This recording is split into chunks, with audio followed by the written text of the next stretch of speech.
Good afternoon, ladies and gentlemen. I am Rituja, moderator for this conference. Welcome to the conference call of RITES Limited, arranged by Concept Investor Relations to discuss its Q4 and FY21 results. We have with us today Sri Rajiv Mehrotra, Chairman and Managing Director, Sri Debu Prasad Nayak, Director Finance, and Sri Pramod Narang, Chief Financial Officer. At this moment, all participants are in the listen-only mode. Later, we will conduct a question and answer session. At that time, if you have a question, please press star and 1 on your telephone keypad. Please note that this conference is being recorded. I would now like to hand over the floor to Sri Rajiv Mehrotra, Chairman and Managing Director. Thank you, and over to you, sir. Thank you, Rituja. Good afternoon to all of you. I am Rajiv Mehrotra, CMD of RITES Limited. Happy to welcome you to investor conference call of RITES Limited on financial results for FY21 and the fourth quarter of FY21. Hope all of you are keeping safe along with your families during these tough times. I have with me our Director of Finance, Shri BP Nayak, and Chief Financial Officer, Mr. Pramod Narang. RITES Limited is a Mini Ratna Category 1 Schedule A public sector enterprise and a leading player in the transport consultancy and engineering sector in India, having diversified services and geographical reach. RITES Limited is the only export arm of Indian Railways for providing rolling stock overseas, other than to Thailand, Malaysia, and Indonesia. I hope you all have been able to access the financial results presentation and press release uploaded on our website as well as the stock exchanges yesterday. Let me begin with the safe harbor statement. The presentation which we have uploaded on our website yesterday and the discussion during the call today may have some forward-looking statements. These statements are considering the environment we see as of today and obviously carry a risk in terms of uncertainty, because of which the actual results could be different, and we do not undertake to update those statements periodically. Now, I am going to talk about the highlights of company's results of FY21 and Q4 FY21, and then we can open the forum for questions and answers. FY21 has been an unprecedented year for the company and has thrown a lot of challenges before us. But with gradually normalcy returning in the business environment, our revenues also picked up with every quarter, and most of the parameters of our business had come back to pre-COVID levels in Q4 FY21. Now I will briefly talk about the consolidated full year results. And as you all know, almost 97% of our income is coming from standalone numbers as a part of the consolidation. So whatever I am talking about consolidated numbers is relevant to standalone also. The company's total revenue on consolidated basis stands at rupees 2,005 crore as against rupees 2,735 crore in FY20. Company's revenues from operations stand at rupees 1,860 crore as compared to rupees 2,474 in FY20. Fall in revenue is mainly due to decrease in exports by 448 crore rupees in FY21. But if you exclude the exports, the decrease in operating income is about 8.7%. The disruptions in supply chain and restrictions imposed due to pandemic affected the operations, and also 100 crore fall in other income has been there as compared to FY20.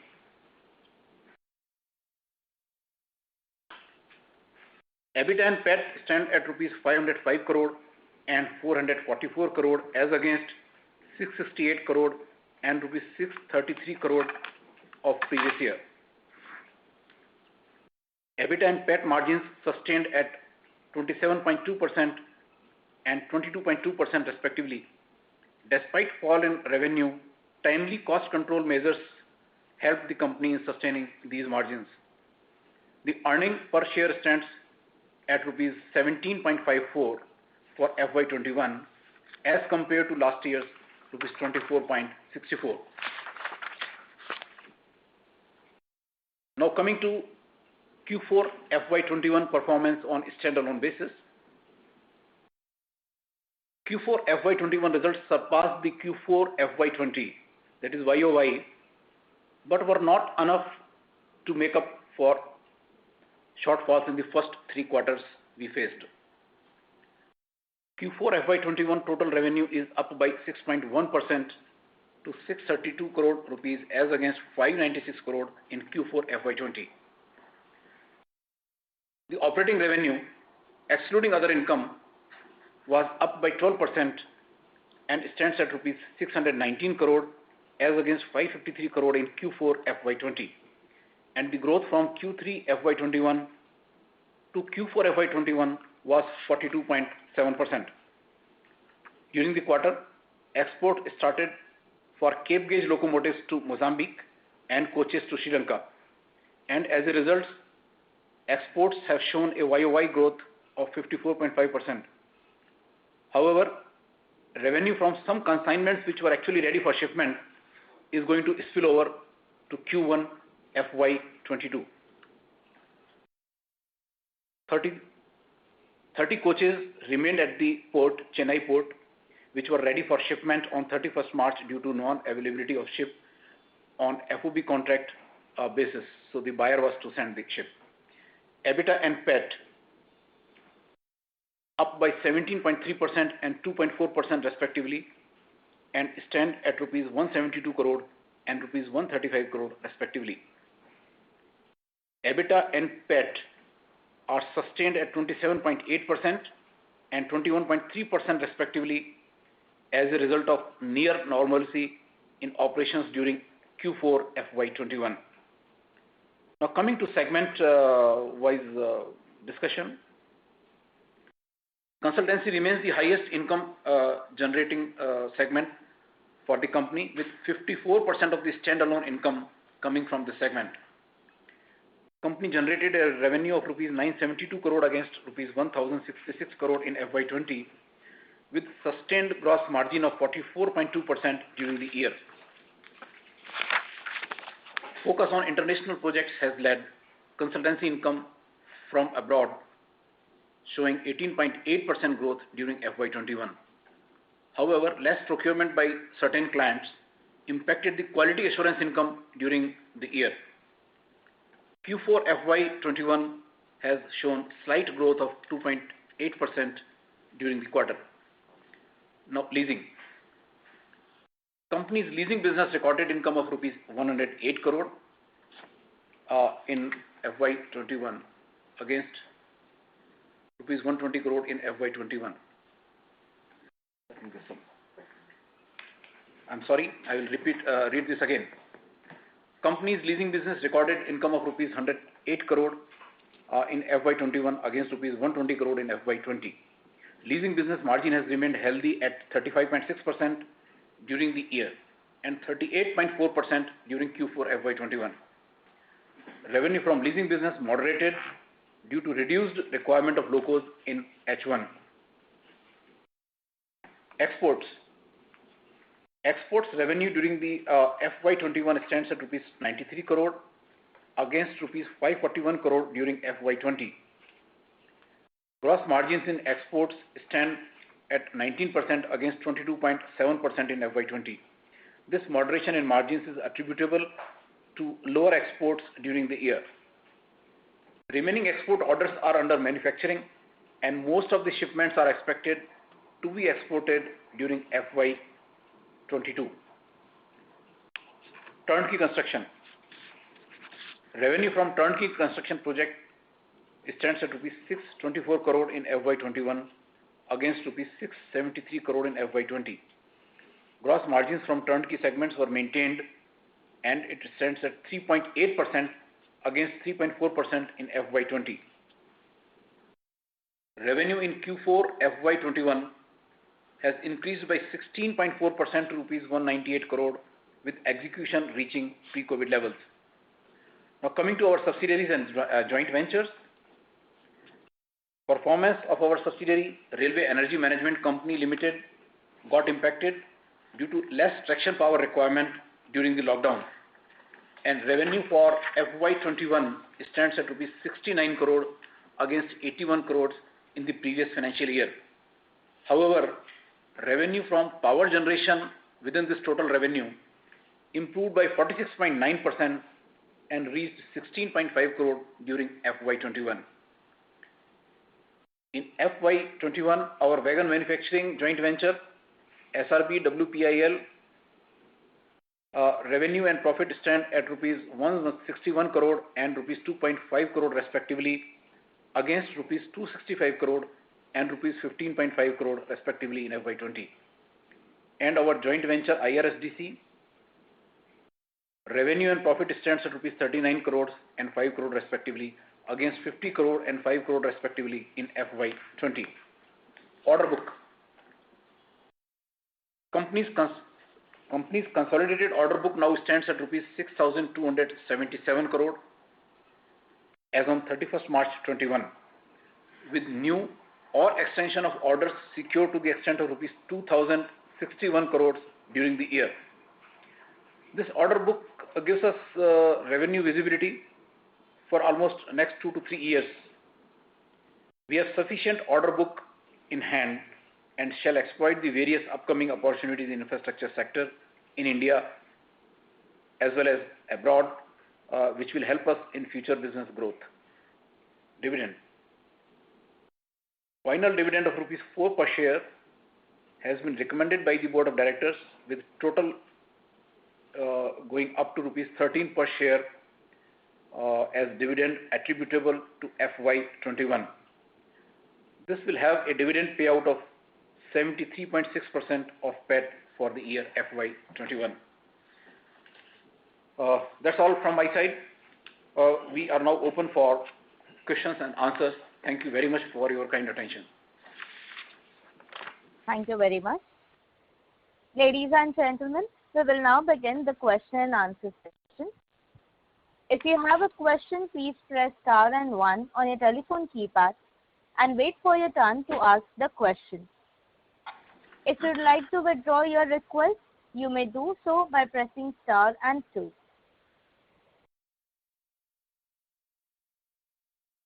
The first question is from the line of Rohit Natarajan from Antique Stock Broking. Please go ahead. Yeah, so thank you for this opportunity. So my first question is on the consultancy segment. We have close to 25 billion of order backlog. What is the kind of execution you can see in this particular year? Also, could you touch upon this order inflow part, especially on this consultancy? What is the order inflow you see in this particular fiscal? Well, as we said, the order book for consultancy as of 31st March was 2,525 crore, and the delivery part, you can say this will spill over to about 2 years on average.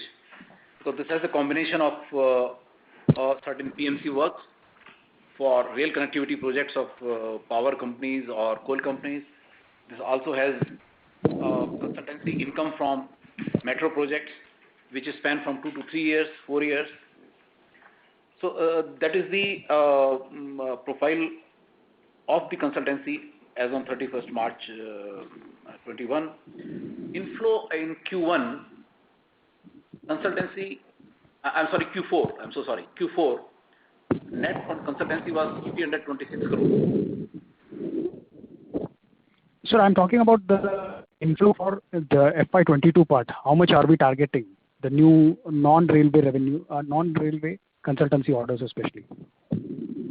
Look, it's very difficult to give a growth prediction, because the way we have seen last full year, there were disruptions in field works being done till Diwali almost hardly any project was able to come to the construction speed. Hoping that the recovery remains up from now onwards, and it is safe to believe that we can see about 10 to 15% growth over what has been done in FY21. There are orders, but we need environment to actually execute. And if that is there, this will happen. And like this, the railways have a very high capex plan of 2,15,000 crore for the current year. And the orders have started just being released. Last week only we got one order for electrification. We emerged L1 there. So I hope that there will be some more additions as we go into the year. Almost April and May. I think Rohit, that gives a flavor of the timeline. Sure, sir. Sure. And my second question is more on the export front. We have 13 billion of order backlog in exports. What is the delivery in this particular fiscal year? I'm sorry, there was disruption. Can you repeat your last sentence, Rohit? So what is the delivery schedule for exports in this particular fiscal? What are we targeting? What revenue numbers are we targeting in exports for FY22? Contractually, the entire 1,333 crores of order book will be completed in FY22. But in case of, say, for example, in locals, there were just 2% items which were imported, 2% of the value, but that delayed the shipments in March by 2-3 months. And again, further delays. We are now shipping 2 locals. These are already on the way to Mumbai port. So this type of supply chain disruption, if does not happen, I see no reason to worry about the delivery of this entire 1,333 crores in FY22.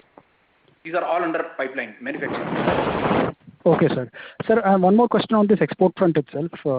We saw the Q4 margins was a little bit on the higher front, EBIT margins for exports.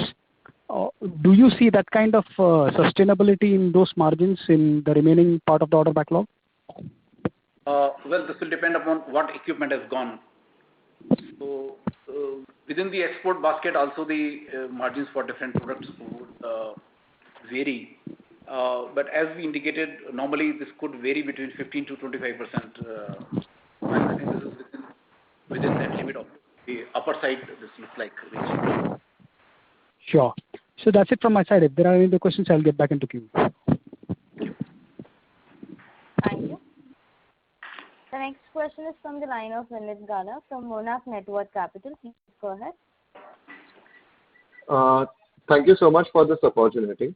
Sir, continuation to the previous questions asked on the export part, a large part of our, like the entire part of our order book is due for execution in this year. So, sir, I wanted to understand from your perspective, what is the visibility in terms of the new order inflow in this segment, and also what would be the book to bill in this particular segment? How would you look at this?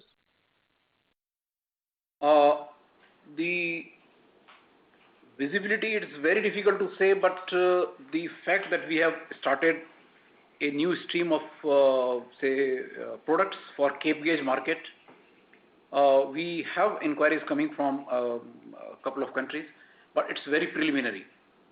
So it will take time to build up on those contracts. Typically, such contracts may take up to maybe 1 year to actually shape up and then come out. So right now, yes, there are certain discussions going on, but at this stage, we are not ready to give any quantitative number for this. But the fact that now we are able to supply broad gauge, meter gauge, we are able to supply Cape Gauge, the possibilities have actually increased for taking it forward. Fair enough, sir. So, can you please articulate on your thought process in terms of maintaining our order book mix, given that, most of the recent big wins are in the turnkey segment, while, in our export segment and also in the consultancy part of the business, we don't have the same kind of order wins, So what is your thought process, and how do you look at this order book mix over next 1 to 2 years? These products are different by nature. Like an export order would be significantly coming but not in a very repetitive way. Similarly, turnkey, when there is a tender like 1700 crore, we emerged L1. It does not happen on a routine basis, whereas consultancy contracts they keep coming from different segments gradually throughout the year. So the size is different. The exports turnkey contracts are very large, but very few coming in during the year. The consultancy and leasing, they happen throughout the year. Something or the other is going on every month. So that way it is very difficult to say that what final shape would emerge at the end of the year. But as we said, company would focus to remain a consulting company predominantly. Almost 50% revenue you can expect to be coming from consulting part, followed by exports. This year exports would be higher because the production is in the pipeline. This year we will see execution of turnkey, one spillover from last year, one doubling project. Also some electrification projects which we got sometime in February, March. The tenders for this are under award. So hopefully by third quarter of this year, revenue from that will also start. Turnkey would remain say around 20 to 25%. Exports this year might be slightly higher, maybe 30%.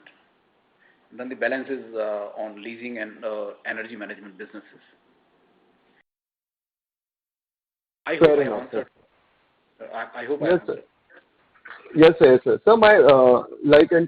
so the way in which our mix would work over the next couple of years will also have an impact on our margins. So from that perspective, apart from FY22, how do you look at the margins basically in FY23 and so on? See, despite challenges in this year, we try to maintain margins. So the mix is very important to maintain the margins. So the consulting, if it is higher in the basket, the margin headroom would be safer for the company. As we have seen this year, we got 54%, of course, slightly reduced number compared to FY20, but 54% was significant to keep the margin, overall margin profile of the company intact.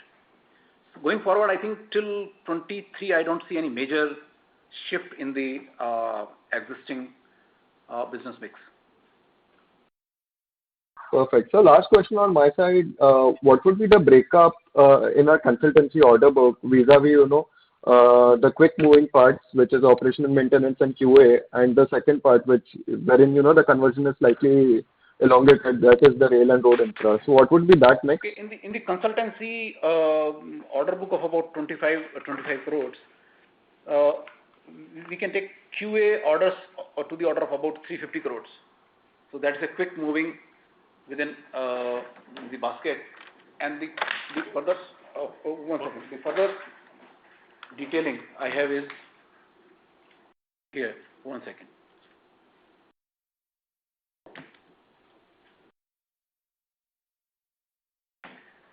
So if I can bifurcate the order book into consulting order book into 6 key streams. The airport orders are 186 crores, which is 7.4%. Highways 381 crores, 15.1%. Ports 86 crores, 3.4%. Quality assurance 84 crores, 3.3%. Railways 1062 crores, 42%. Urban transport, that is metros, 212 crores, 8.4%. Others 514 crores, 20%. So this is the profile of consultancy order book. And the leader here is railways and then followed by highways. Thank you so much, sir. That's it from my side. Wish you all the best. Thank you so much. Thank you. Thank you. The next question is from the line of Chintan Sheth from Samiksha Capital. Please go ahead. Thank you for the opportunity and congrats for a decent sprint despite challenges. Sir, 3 set of questions. One is on consultancy first. For the fourth quarter, we are seeing margin compression. Sorry to interrupt you, Mr. Chintan Sheth, but your voice is echoing, so it is not clearly audible. I was also about to say this. Slightly. Now is it audible? I think this is better. Keep the mic slightly away. Sure. Sir, point is on the consultancy part. For the fourth quarter, we are seeing margin compression YOY to be higher, despite our revenue and employee cost, which is the large part of the cost base for consultancy, remaining the same. So, any one-off or any additional cost which we bear this quarter, which resulted into margin compression, and how should we look at going forward? That is one. Second is on other income, which you mentioned that other income has been lower this year, and particularly in 4Q, our other income has been quite significantly lower compared to last year and last quarter as well. So, any reason for that? And lastly, on the inventory part, we mentioned in the notes to accounts that 89 crore of finished inventory was sitting in our inventory for the year, but overall inventory, it's 286 crore versus negligible historically. So what is the remaining inventory build-up of, and how should we look at it? That is all. Thank you. Let me start from the last point. Possibly I could not fully get your first question. So let me start with the last point. The inventory, we tried to ship these orders as early as possible.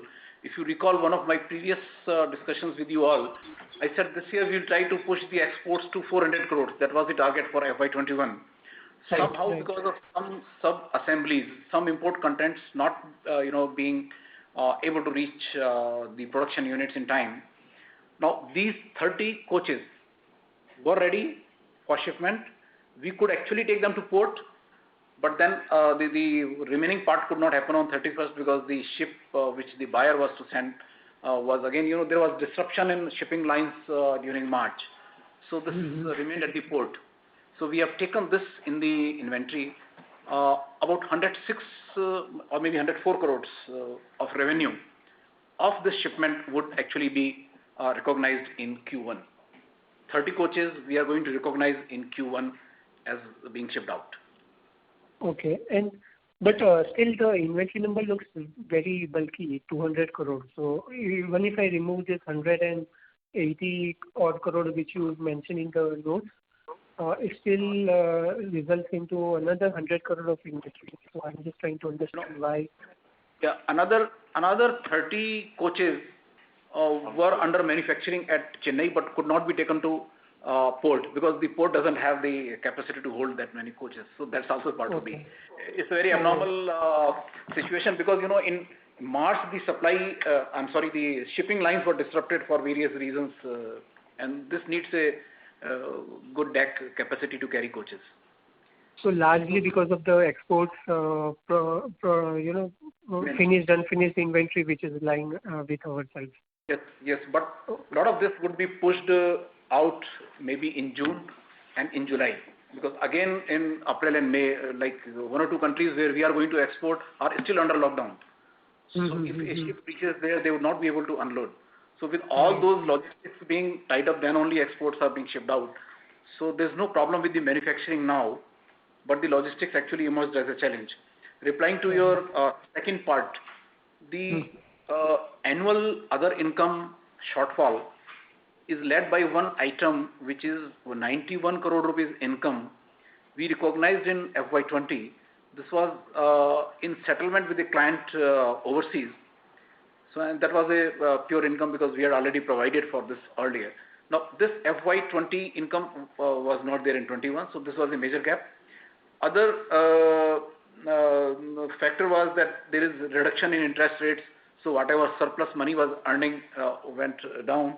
Now coming to quarter 4 specifically, the impact as compared to Q4 FY20, 3 main reasons: exchange rate 17 crores, interest 7 crores, and income tax refund was there in FY20 Q4.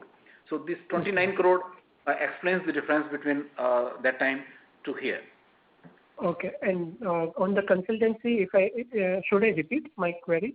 I'm sorry, I lost track of your first question because it's better to go one by one. Yeah. Sure. see fourth quarter. So we see we have done a commendable job to bring the revenue back to the pre-COVID level of Q4. Yeah, thank you. And if we look at the quarter to quarter, fourth quarter to this fourth quarter, our employee cost has been remained the same, 130 to 136 crore. But our margins has declined from 50 to 40. So I'm just trying to understand what went into that, yeah. And how should we look going forward on the margins part? A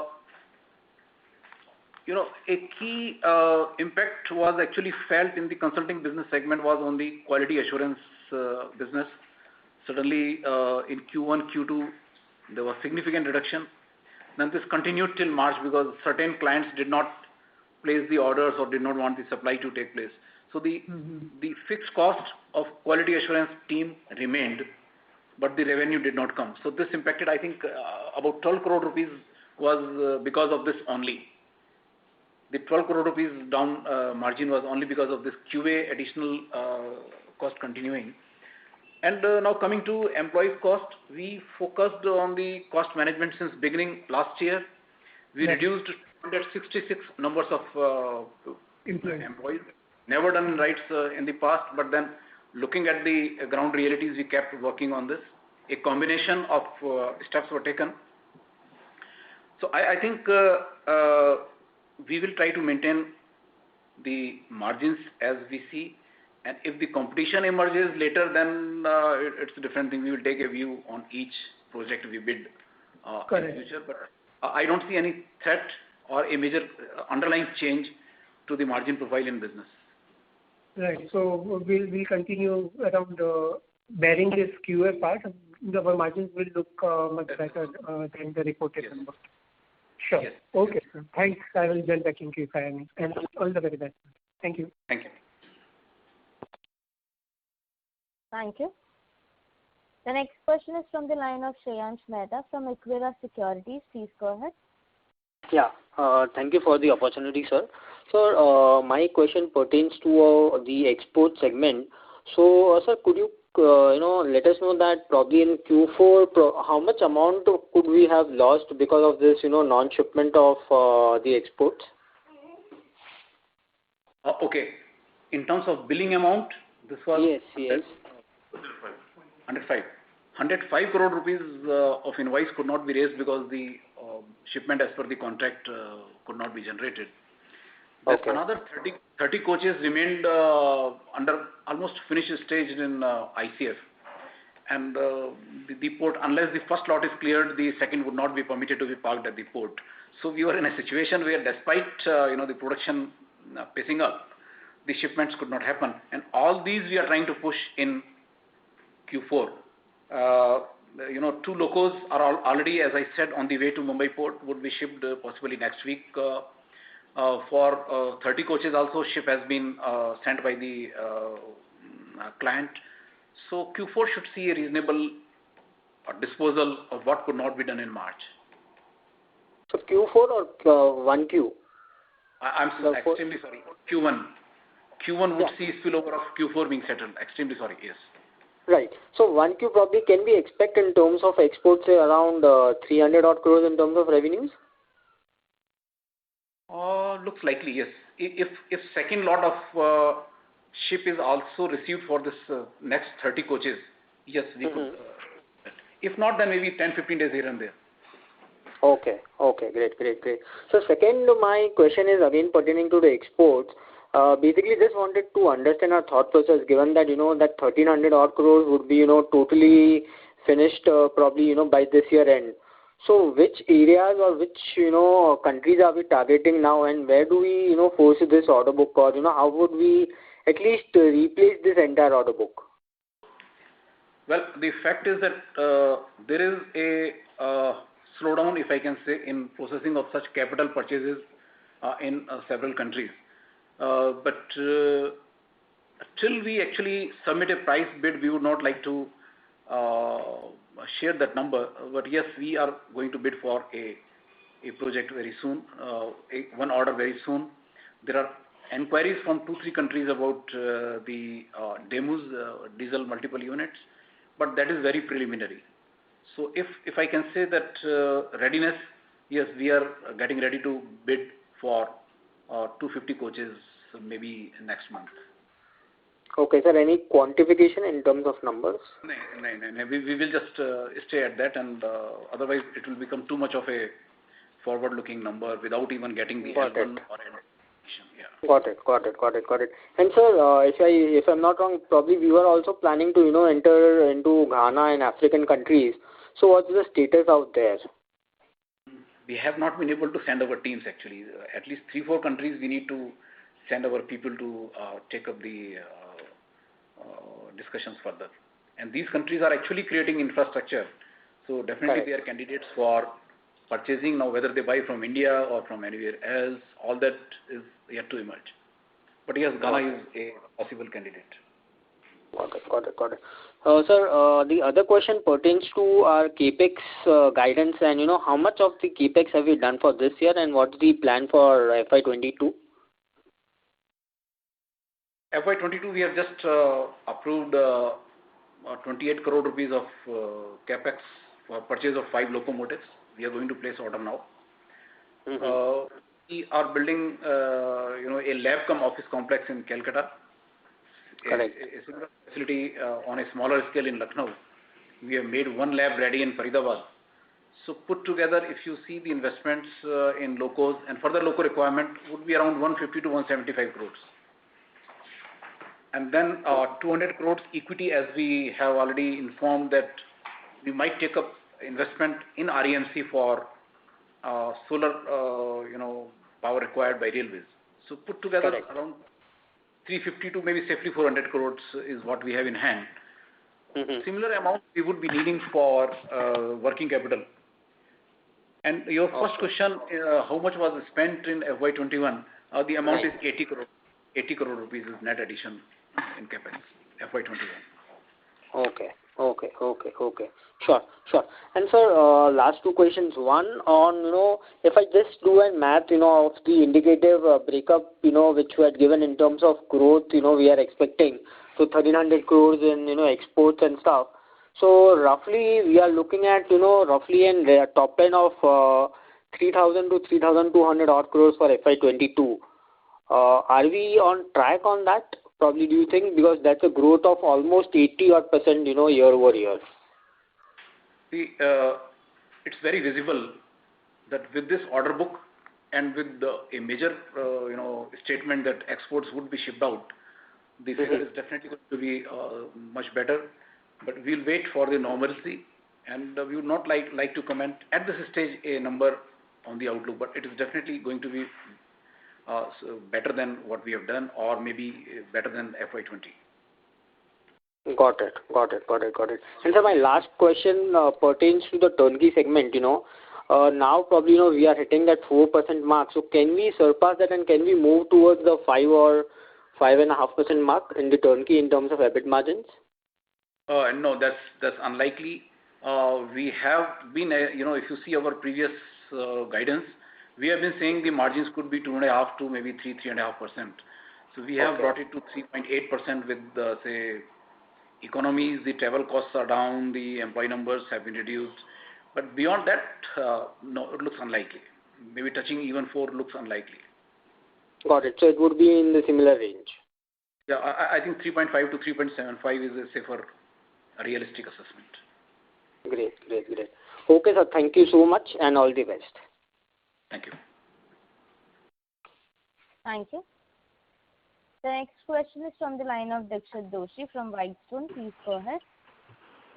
Yeah, thanks for the opportunity. So firstly, on the export side, so you mentioned that if the second lot is also got exported in next 15 days, we can do around 300 crore kind of revenue in Q1 itself.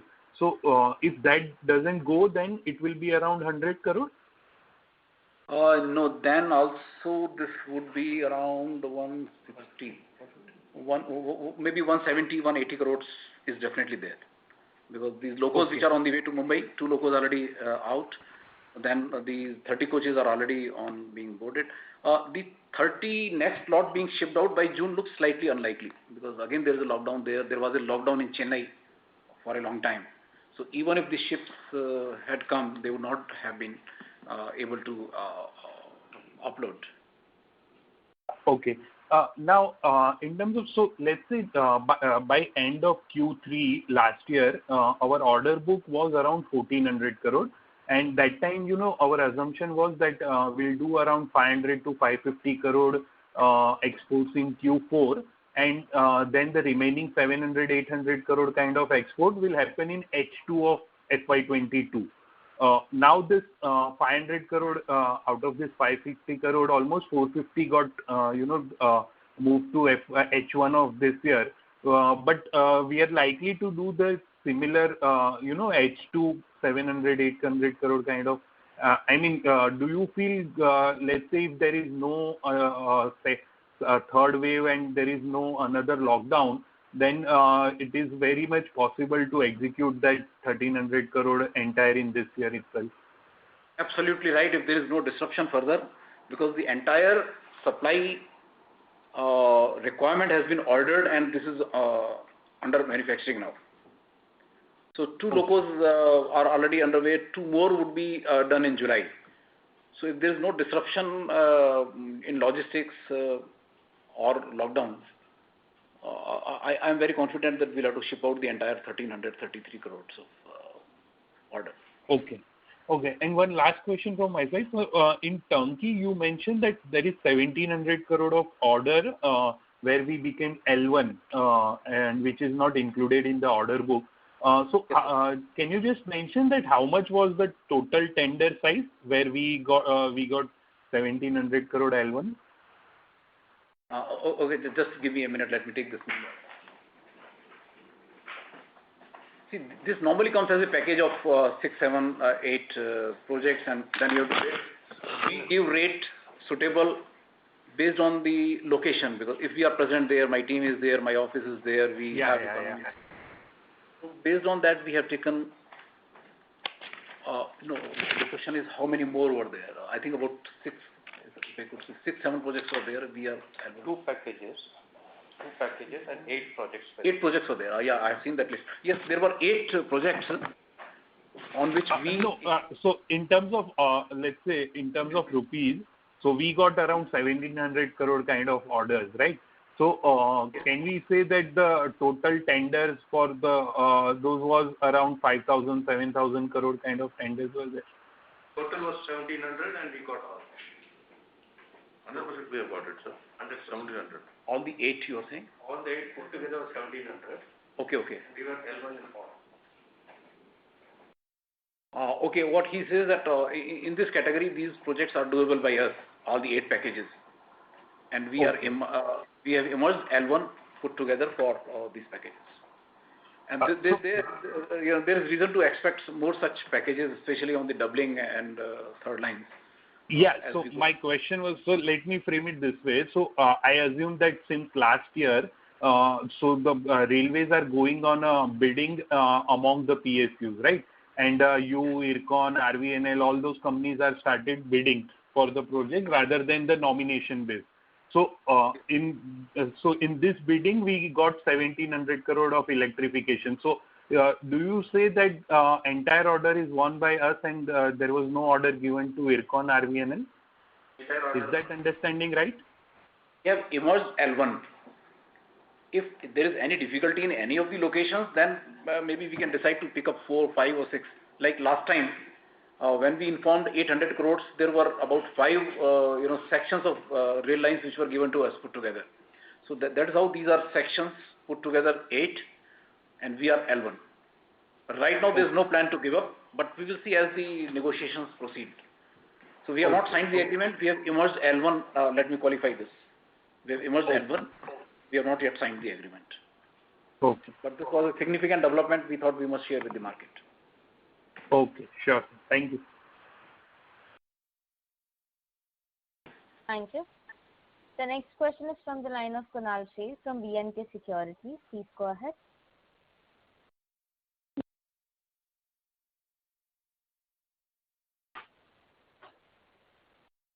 Things go well, the consultancy will be able to do about 10 to 15% growth over 21 or 20, sir?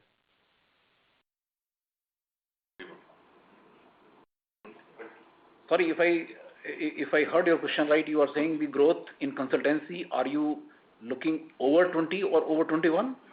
Yeah, that's right.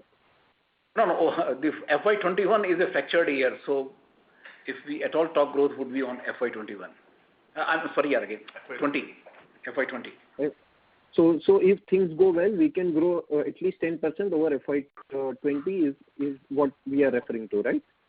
Yes, because my optimism is coming from the order book as also the capex plan of railways, 2,15,000 crores. So there will be a lot of incremental QA order, plus within this capex, whatever more we can get as a consultancy would be coming. Sure. So my next question is that only that in this we have also assumed that quality assurance revenue will also be normalized, right? Yes, normalized and incremental, because highest capex budget railways is carrying this year. So there is no reason to be pessimistic that QA would not happen. Okay. And sir, would it be possible to give us some sense of what is the kind of pipeline you have for the consultancy segment?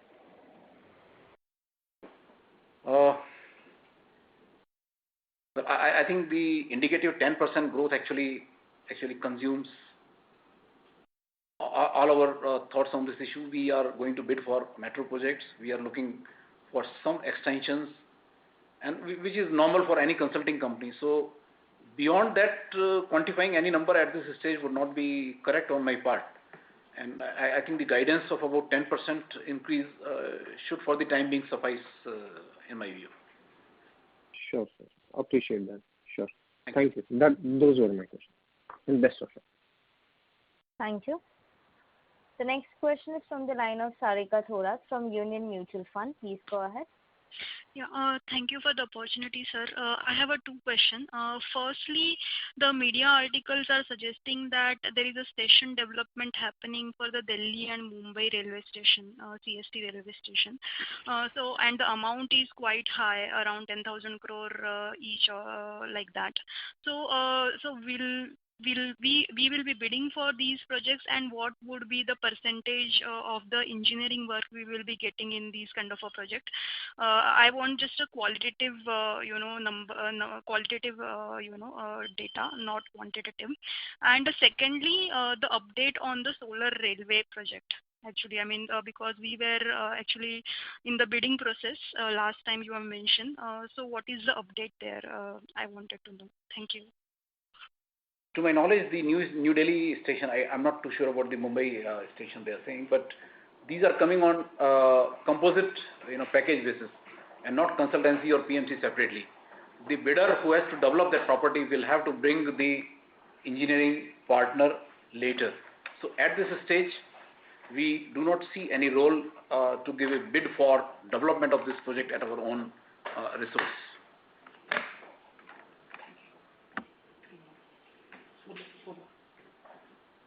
So, New Delhi station, at this stage, it's difficult to say what role we will be able to take, and we are not in a position to bid for such projects on development basis. That's not our mandate. Now, coming to the solar part, we did float 3 tenders as we discussed some time back. The first one was on the railway land by developers, second was through REMC, and third was again on railway land but parallel to the tracks. What happened during this process, a lot of suggestions came that why don't you subgroup the land in a particular way so that the evacuation cost is minimized and then we are able to offer. And the bids actually did not come in that much number as perceived because of these queries remaining unanswered at investors' hands. So we decided to drop it there, change the conditions and rebid. So you will see this being put to rebidding this month. And our information to you that we may invest up to 200 crores through REMC in equity still remains valid. Okay, so that 200 crore would be done in this year or next year? No, I don't think whole can be done in this year. No. Okay. This might be maybe 2 years, half of. Okay, thank you very much, sir. Thank you. Thank you. The next question is from the line of Parimal Mithani, an individual investor. Please go ahead. Thanks for the opportunity. Hello. Yes, please. I'm getting you. Yes. This is regarding your REMC business. So I just wanted to know, being a normal operation, what would be the revenue in the current year and the PAT, if you can just highlight, if not for a COVID one? And do you think this business over a period of time can contribute close to around 100 crores to your revenue? Well, first of all, comment on last year's operations. Since April, most of the rail operations were either shut down or on a very minimum scale. So the power offtake was significantly reduced. We are handling around 1450 megawatts of power being purchased under open access. Right. So this came down to less than one third. Now this continued for time till almost Diwali, except some freight traffic. This situation has changed in March, but not fully normal. So that's one scenario, that once the rail operations normalize, they have capacity of 2000 megawatts requirement, of which we believe around 75 to 80% can be managed through us, because other states have not given open access permission. No. Hello. Hello. Hello. Sorry to interrupt. The line of the management got disconnected. Please stay connected while we reconnect.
Ladies and gentlemen, thank you for patiently holding. The management line is reconnected back. Thank you, and over to you, sir.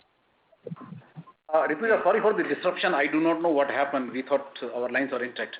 So, Garima, I lost the point. This is basically regarding your subsidiary REMC, which is there where you procure power for the railway station. Okay. If I see your revenue for the last year, previous year, that is 19-20, you done 81 crores of revenue, and the PAT is close to 35 crores on that business.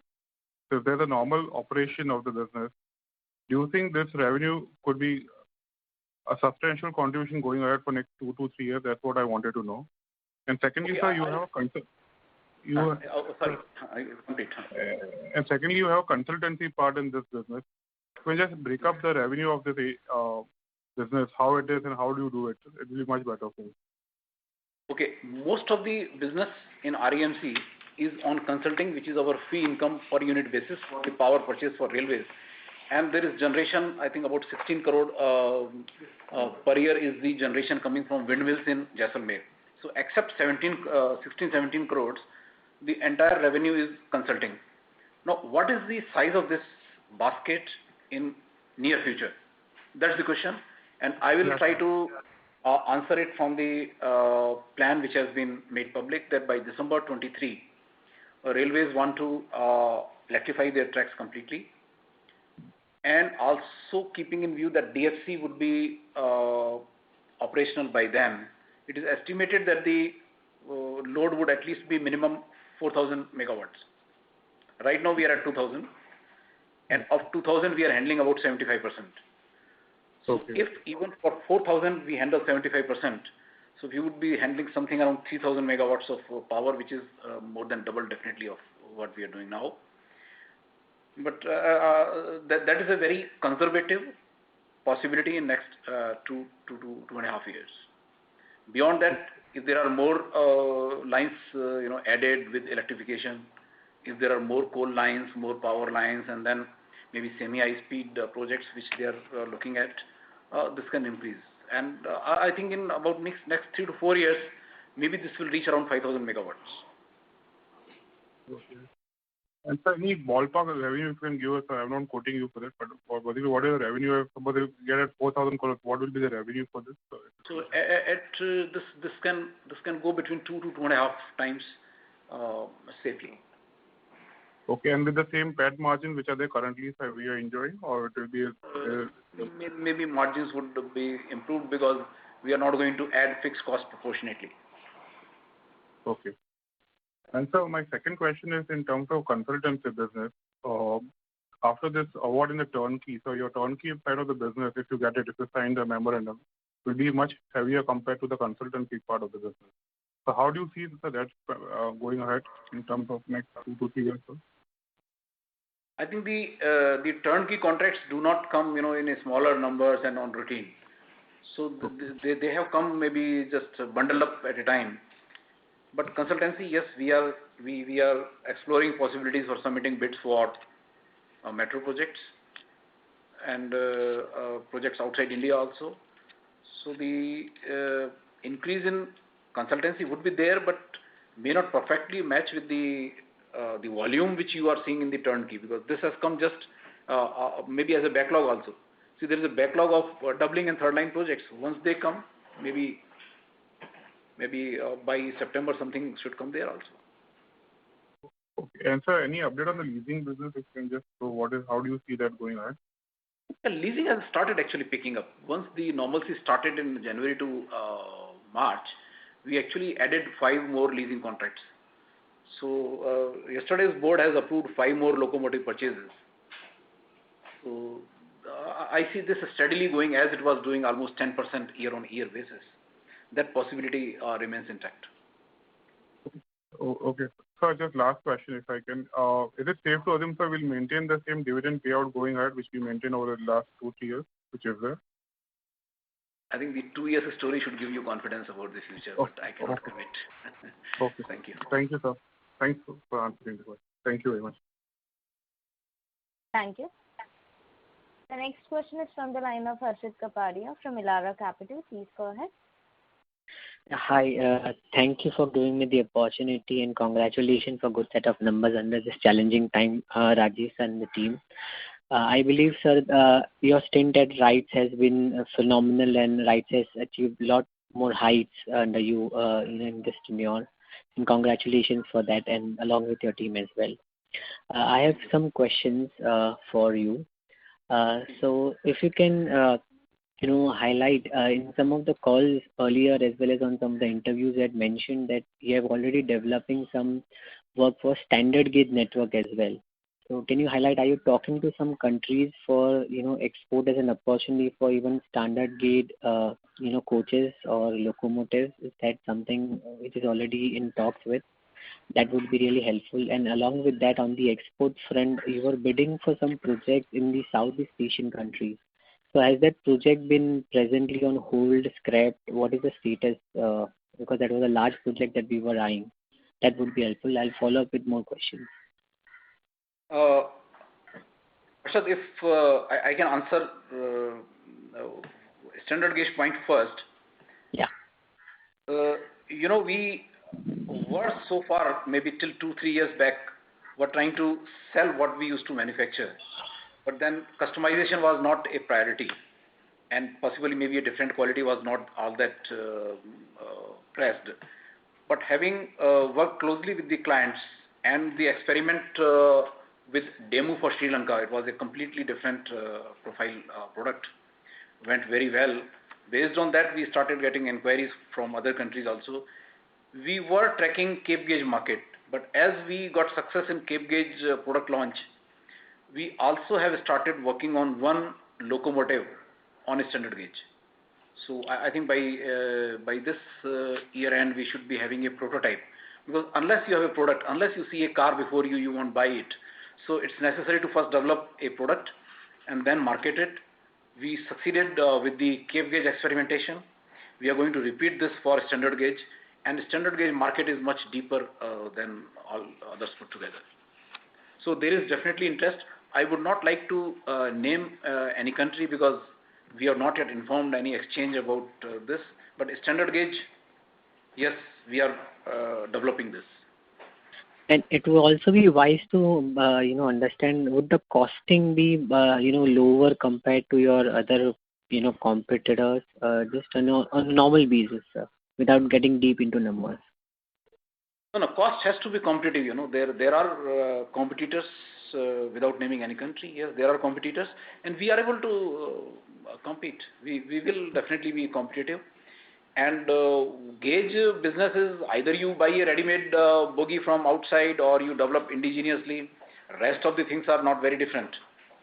So whether it is a locomotive or whether it is a coach, once you are able to successfully develop bogie or buy it from outside for launching the product, then experiment with the new customers, and there is response. We have been talking to countries, then only we have taken this step forward.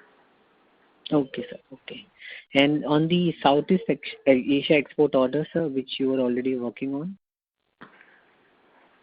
That order is not yet out for submitting price bids. Okay. But it is the order is on hold. It's not scrapped, right? So there could be some. They are all struggling with the COVID-related disruptions. Okay. Therefore, I said hopefully by July, I think we should be looking at price submissions there. Okay. So my next question is on the inflow side. You had given some sense on the growth in terms of order inflows. Now, would that also mean, since you only highlighted 10 to 15% kind of a growth, would it mean that large projects like bullet trains, semi-high-speed trains, the upgradation of Mumbai and Bangalore network possibly may shift to FY23, and possibly government is right now looking only towards major, as in projects which are more smaller size and fast to do. Is that a correct understanding, sir? No, I think I will say that the government is ready with its plans, capex plans. Also, the metro companies or states which are developing, they are ready. But sudden disruption or the type of disruptions we have had would not be helpful for any sector, whether it is manufacturing or transportation or exports. So I think for the time being, we all should actually wait and see how the vaccination picks up, and are we able to control the wave 3, so-called feared wave 3 by September, October. Then only all the new business stocks actually would hold ground. Some time back I was confident of proceeding with one or two major orders, and then suddenly we find in April that we are locked down. So right. I would not guess the inflows, but potential is all around. Yes, why not? Not only in India, but outside India where we are working. And so presently whether it is Africa or Southeast Asia, people are suffering because of COVID. But in India, sir, with starting from June, has things come back to normalcy for you, or we are still in that like 50%, 60% utilization level? We are still yet to catch up. No, this is not normal. No. Even the government guideline on the attendance is that not more than 50% at below certain level should be called to office. So we are following this path in a very, very careful manner. So the project sites are still impacted. The land acquisition is impacted. But hopefully, maybe once the vaccination drive actually starts picking up, hopefully by August, September, it would be possible to see the impact on the ground. But right now, it's not comfortable. And question on sir, turnkey construction. What I heard is 1,700 crores worth of order you have received as L1. And if I add, close to 2,200 crores of orders, so you are almost close to 4,000 crores worth of orders. If I add both of them together, so is it possible to understand that because government wants to make electrification complete by 2023, they are pushing these projects on a faster basis, and hence for a short period of time, RITES may see turnkey construction revenue increasing significantly. May not be in FY22, but possibly in FY23-24, given the size that it has in terms of order book. I partly agree with you, Mr. Harshad. Yeah. When you are saying that electrification projects are on priority, absolutely right, because the entire route is to be electrified by December 22. But once this electrification is over, no new projects will come, is not correct actually. This sector is going to see investments in more capacity additions. When the new lines are done, the new electrification would also carry on. So we are not just on electrification only. We have done doubling. We have completed our electrification, projects last year completely. So what orders came in February, we are executing now. So my question was, would RITES share in turnkey construction increase more than 30% of its sales? Because earlier what we were targeting is we should not go more than 30% of our sales as a percentage of our sales for a turnkey construction in any year, because we want to remain a consultancy company. But since your order book has now increased to 4,000 crores, hello? Yeah, I'm getting you. Yes, I'm trying to. Yeah. So now since your order book has now increased to 4,000 crores, so is it visible to see that maybe in FY23-24 the percentage from turnkey construction may increase beyond 30% to, let's say, 35%? Would that be a fair assumption? That's not as a policy that we will do 30 or 40%, but if these projects like this year, FY22 exports will possibly have a very good jump for reasons already discussed. Similarly, if the turnkey contracts are taken now, these contracts are not given every month. Maybe one lot in a year or two lots in a year. Last year we got only one lot. Now this lot has come now. The documentation, design, tender itself will take 6 months to 8 months. So what we are seeing today is actually going to generate revenue maybe somewhere in March 22 or 22-23 only. So nothing to worry that we have become a whole hog turnkey company.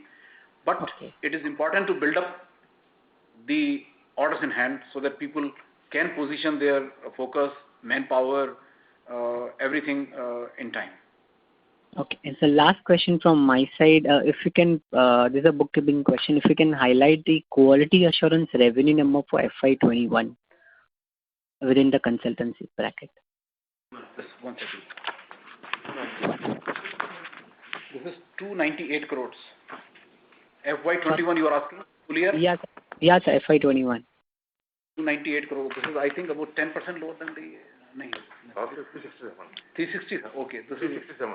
Oh, yeah. FY20 it was 367. Right. It's almost down by 20%. 20% down. Okay, sir. Okay.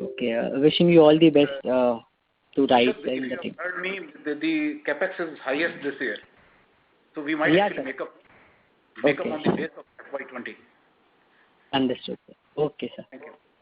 Yes, sir. Thank you, sir. Wishing you all the best, sir. Thank you, Mr. Ashok. Thank you. The next question is from the line of Ramesh Bhojwani from Mehta Vakil and Company Limited. Please go ahead. Good evening, sir. First and foremost, it is so heartening and encouraging to see that despite having your hand in so many projects and so many consultancies, you have come out again on top with flying colors. My one singular thought which is in my mind, which I would like to share with you, the existing railway infrastructure, if it can be supplemented and complemented, can we not increase the speed of the railways by 25% to 50% until and rather than wait for new lines of high-speed trains and semi-high-speed trains? That was my question. I think this is a very, very intelligent observation, because if you have a network already available, we should not rush through high technology and high investment part of it. Therefore, if you notice, the railway is declaring from time to time that our average speed for freight goods, freight trains was 25, which has actually gone up to 50. And so they are consistently working on the obstructions, restrictions, the signaling part of it, and the electrification. All this has increased the utilization of existing track, and there is a program. All these trunk routes, that is Delhi-Mumbai, Delhi-Calcutta, and then followed by other routes, they are going to increase it to 160 kilometers speed. Once that happens, you will see a lot of increase in the passenger speed as well as the goods train. And when the traffic goes to DFC also, then we have further easing out on the existing. So you are right that instead of actually doing a greenfield investment, better to utilize your key routes first with electrification, with better signaling, with better quality of rails and better maintenance techniques. And that's, I think, what exactly the railways are doing now. Exactly, sir. Exactly. That is very wonderful to hear and know that. I just wanted to confirm it. Thank you very much and all the best. Thank you. Thank you. Thank you. The next question is from the line of Umang Shah from Hamsek Life PMS. Please go ahead. Thank you for the opportunity and a great set of numbers, sir. Sir, internally, do you perceive the Indian Railways reducing consultancy margins as a risk for the long term? See, in long term, every business has a risk because you do not know how many players can come in. And as we have opened up economy, so people are actually coming, tying up with us, people are coming and tying up with others also, but this cannot happen overnight. What we have done in 47 years cannot be repeated by anybody just overnight. So we are not threatened.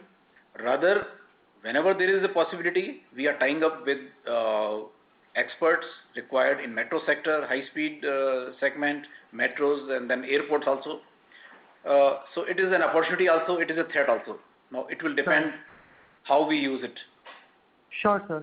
And sir, about the IIT Delhi design project that you won in the last quarter, sir, are we also looking for such orders in the private sector? There's no restriction in going to private sector, but this came on a tender basis, and this is very close to our operating area. So we thought what we can deliver with minimum cost, possibly nobody would be able to do. So we gave best considered price, I will say, and we got it.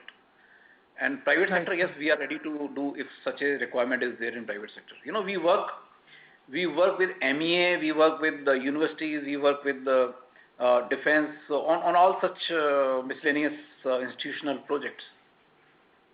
Right, sir. Right. And the last question, sir, if I could, sir, is there any internal conversation about the financial health of the Indian Railways itself and that leading to the slowdown in spending in next 5 years? Because the debt burden has been significantly increasing. Well, I would not comment on the health of railways because they have their own ways of managing this. But if you look at the abnormal situations they have faced, suddenly they had to stop operations, then the freight was disrupted and the costs are fixed. So I think within that they have managed it well. Once the economy picks up, you know, despite the disruptions, the freight volume is record. They have taken highest freight last year. So they are also trying their, but there's no fear of, say, debt trap. If you do not invest in this infrastructure, the cumulative cost on the economy is still higher. So I don't think that should worry. Rather, if you notice last 5-6 years, almost every year the capex is being increased by 15-20%. True, sir. True, sir. When you have the confidence that you can mop up. Sure, sir. Right, sir. That would be all. Thank you so much. Thank you. The next question is from the line of Krishna Parekh from Ashima Limited. Please go ahead.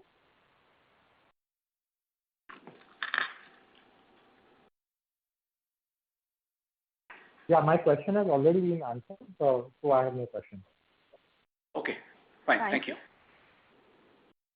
We'll move to the next question, which is from the line of Lokesh Manik from Vallum Capital. Please go ahead.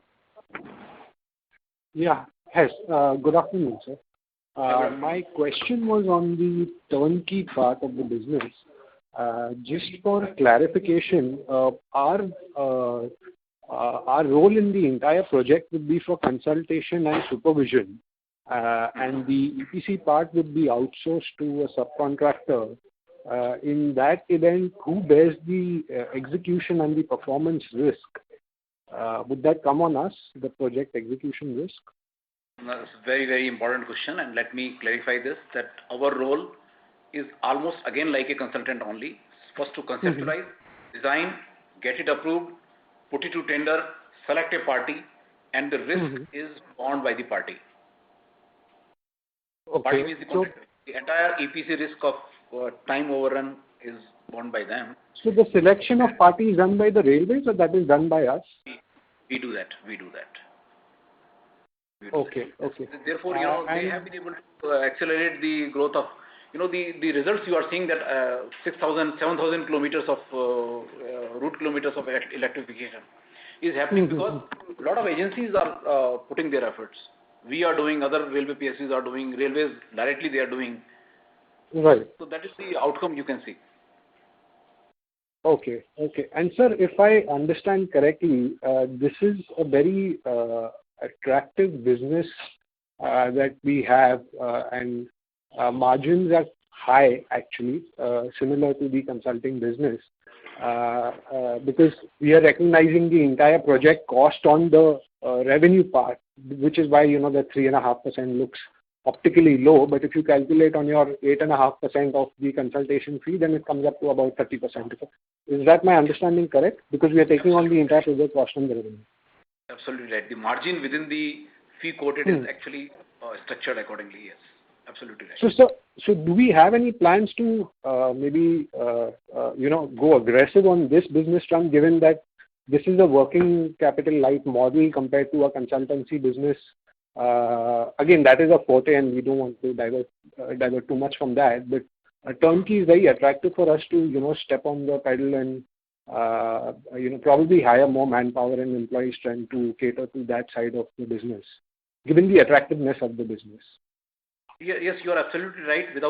Without much of incremental manpower or manpower cost being added, the initial projects we have been able to handle. But we do not intend to become a turnkey construction company, because there are other companies in the sector which are doing these jobs in India.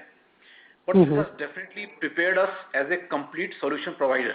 If today I have to give a bit somewhere from concept to commissioning of a railway system, we have earned that capability now. Also, you see, in last 2-3 years, we just delivered all the electrification projects given to us, all the doubling projects given to us, except a small portion of the turnkey which possibly was delayed because of the technical requirements in a particular junction.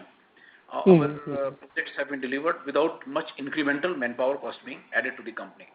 So initially people had apprehensions about what you are doing. From consulting you are going to construction. But I said if the same set of people are doing this work for other clients, they can slightly earn more for the company with this business. And I think we are happy that it has yielded positive results for the company without exposing us to construction or financial risk. But that's fair enough, sir. But we are any which way is not, in the turnkey. We are only in the consulting part. So I don't think it would be right to brand us as, an EPC company.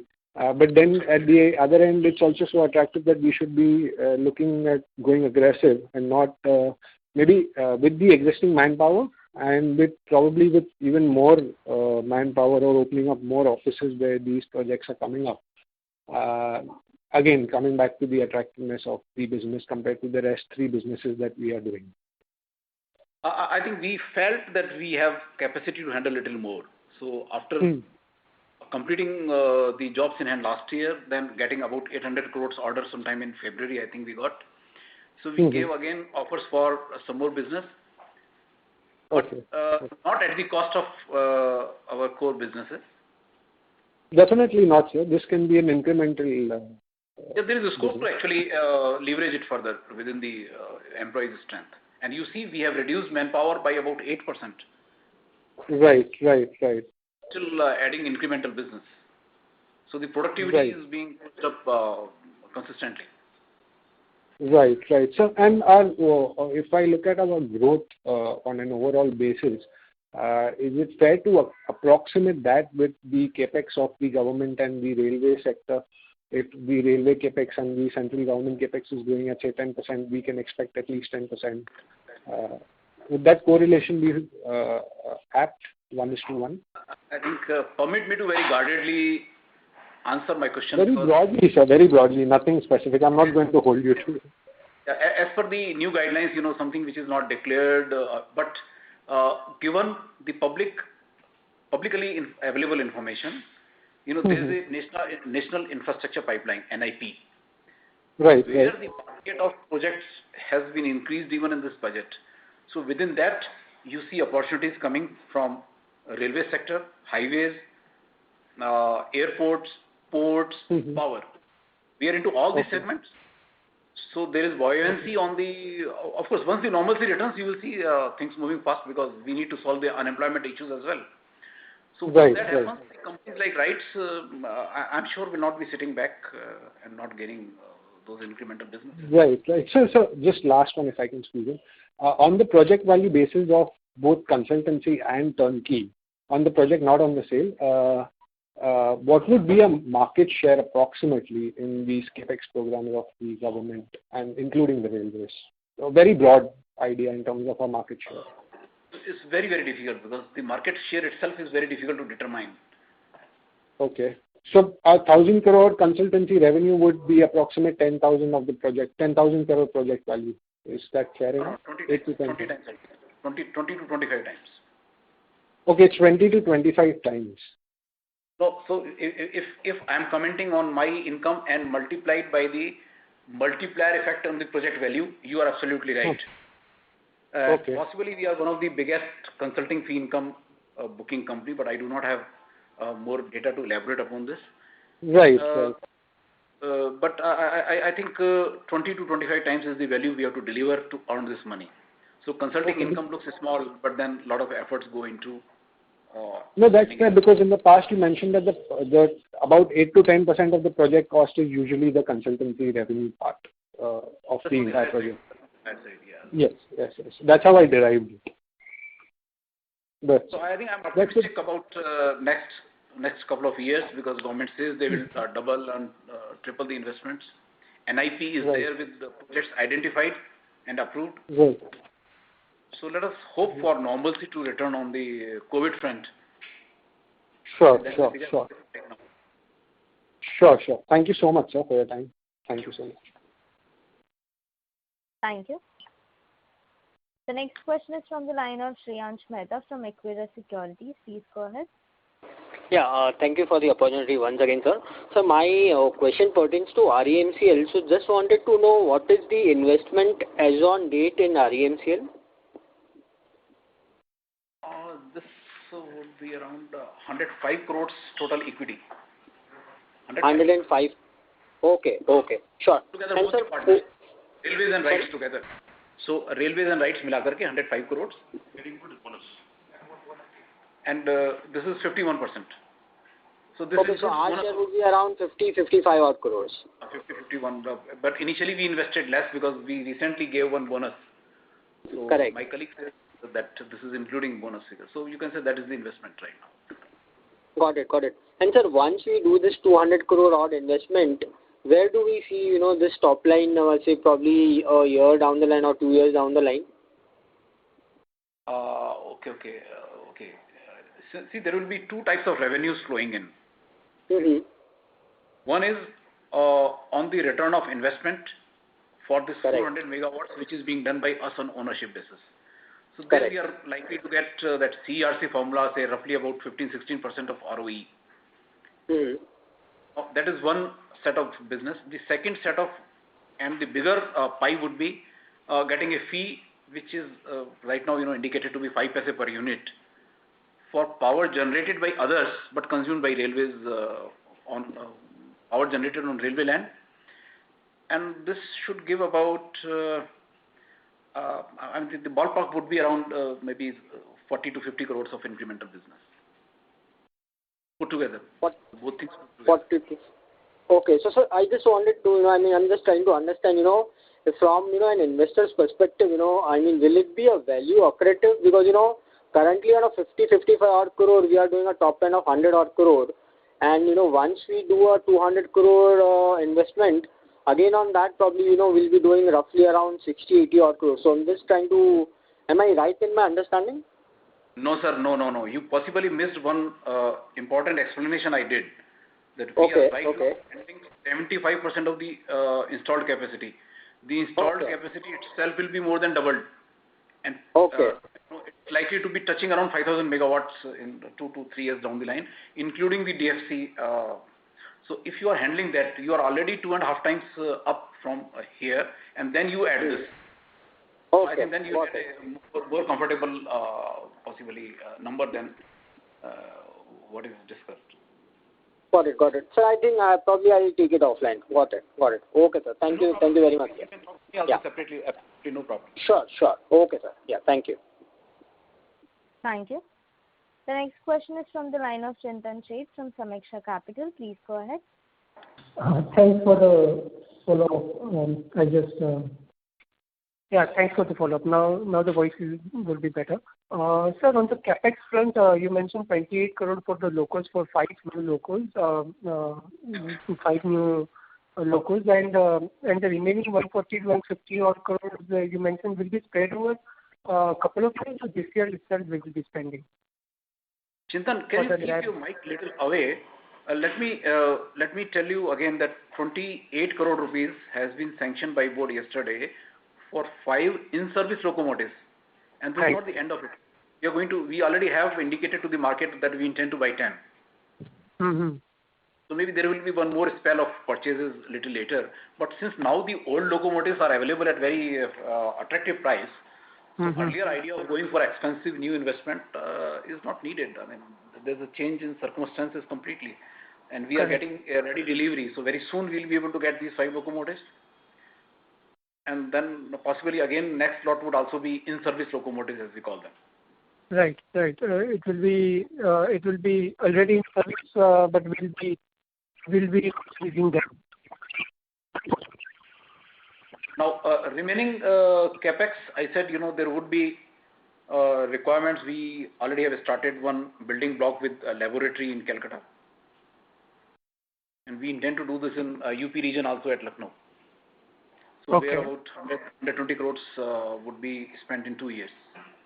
In 2 years, right? So, 2 years. Okay. This year and next. Sorry to interrupt you, Mr. Chintan Sheth, but there is a lot of disturbance from your line. We cannot hear you clearly. This problem, Chintan, I think. Sorry, is it better now, sir? Yes. So I'm asking, how many locals right now we have been leased out currently as of March of 21? 66 or 67 you already leased. 67, right? Yeah, 66, 67. Okay, yeah. Sir. That's all from my end. Thank you, sir. Thank you. Thank you. As there are no further questions, I would now like to hand over the call to the management for the closing comments. Thank you, ladies and gentlemen, for very patient hearing and very interactive discussion with the management. We have had a very turbulent year for everybody, and we tried to optimize on whatever resources we had quarter over quarter, and we were optimistic that normalcy would return soon and we will catch up. But then this got delayed till maybe Diwali, the things were not moving. In March, we thought we are out of this, and then suddenly we are caught in April again. Hopefully, I pray that situation normalizes. The company's strength is intact. Our order book is intact. The sector gives optimism in India as well as outside India. And I'm sure my colleagues would continue to seize more opportunities and deliver professionally. I also would like to share one important event with you, that I started my journey with this company in 2007 as a Director of Finance, and I'm due to retire this month on 30th June. I have been a part of major changes in this company from expanding to different markets, to getting listed, and then today we are seeing, attempting higher growth. So I'm sure my successors would continue with the same zeal, or maybe with more zeal in the times to come, as the opportunities will be many more times. This success would not have been possible without your unwavering support and confidence in the company. I am grateful to you for the same. Best wishes from my side. Goodbye, and take care of all of you. Thank you. Thank you for all being a part of a conference call. If you need any further information or clarification, please mail at gaurav.g@conceptpr.com. Ladies and gentlemen, this concludes your conference for today. Thank you for using Chorus Conference Call Service. You may now disconnect your lines. Thank you and have a pleasant day.